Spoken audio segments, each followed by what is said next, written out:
Hey, Ricardo, Yeah. when you and I go out to do installations together, what am I always doing to try to get out of work?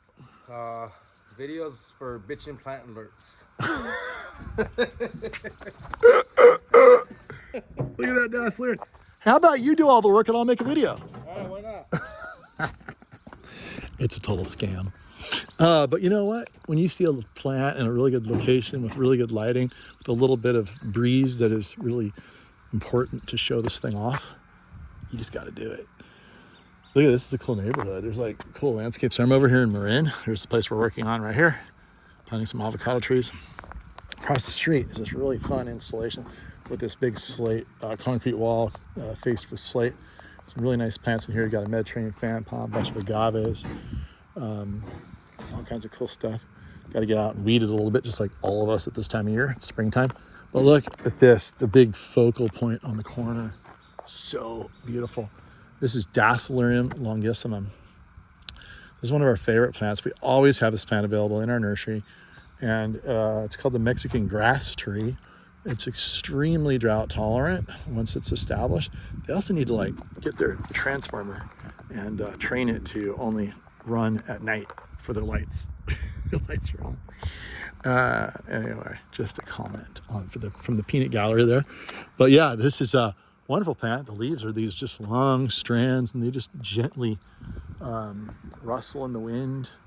I tell people that to really appreciate this plant, what you need to do is wait until like the late afternoon, the sun's shining, the rays are really low to the ground, and coming in parallel to the ground, hitting the thing from the side, and then you get cross lighting. So the sun's coming this way, so you get cross lighting like this, and then you just have a couple of little shots of tequila.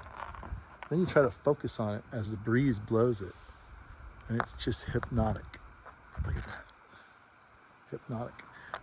Better with the low angle lighting, but yeah, native to Mexico. Also, supposedly it's native to Texas, southern Texas. So that'll be fun to go see if this plant truly is native within the continental United States. I have my doubts, but I'll believe it when I see it. It will eventually, it gets a single trunk for about 5 feet, and it will eventually get a flower that's really interesting. And then it will branch at that point and create a big multi-trunk thing. At that point, it's worth a lot of money because it's a big sculpture piece.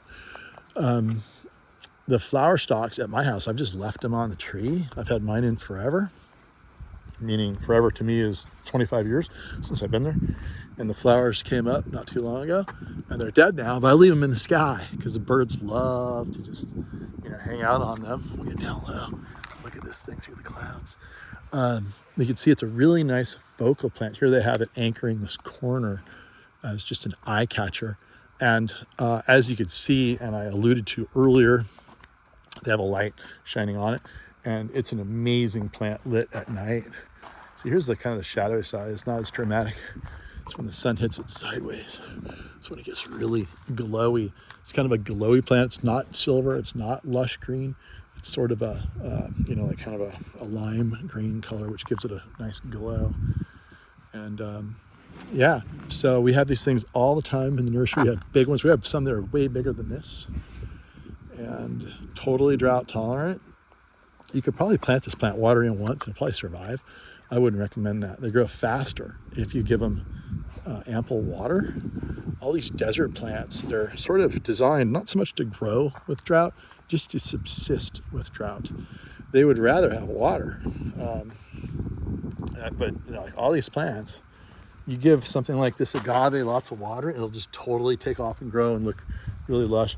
You take the water away, it'll sit there and patiently wait with a frown on its face. And so will this Mediterranean fan palm, and so will this Dasylirion. This plant's also called the desert spoon because that's the common name. You get in nice and close in here, and you pull one of these off, which I won't really be able to do. You see the structure here, see how it's connected to the trunk? Well, that's the leaflet there, and if you pulled that off, that would actually form a little spoon. So if you're in the desert and you see some of these desert spoon plants growing, and you have some soup and you don't have a spoon, you could probably make a spoon from here. I've actually done it before, believe it or not. It's rather tedious, but it can be done. And yeah, it looks great with all kinds of other succulents.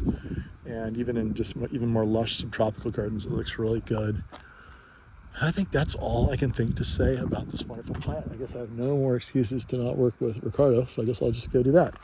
Dasylirion longissimum, the desert spoon from Mexico, and maybe Texas.